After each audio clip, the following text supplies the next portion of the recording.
Okay, quick video on finding the fuel pump module on a 2004, it could be 2000, I believe 2001 up. I'm gonna check those models and put it in the description.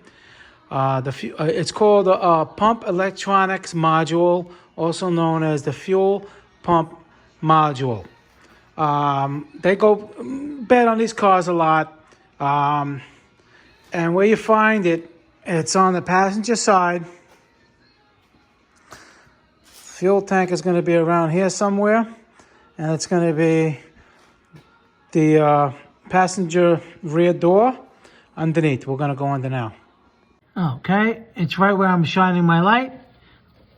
Okay, it sits on top of the fuel tank. That's the fuel tank. This is the rear passenger door. And you'll see, was 1, 2, 3, 4, 5 wires right there. And there's a little screw, I believe it's a 10 millimeter or 8 millimeter screw. You take that screw out, and then the module just slides forward and out. And when you put it back in, you slide it in, and you put that little screw right there. If you can see it,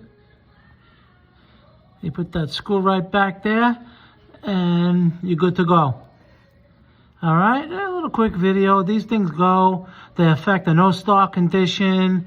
They give you fuel pump error codes and a lot of things like that. Sometimes a lot of people think it's a fuel pump, and mostly it's this this module. They have the newer models, or even for these, they have a retrofit kit that puts this in the trunk out of the element because they corrode and everything like that. But this one is still original, and this is the location it's going to be in, unless the dealer, retrofitted the new one in the trunk.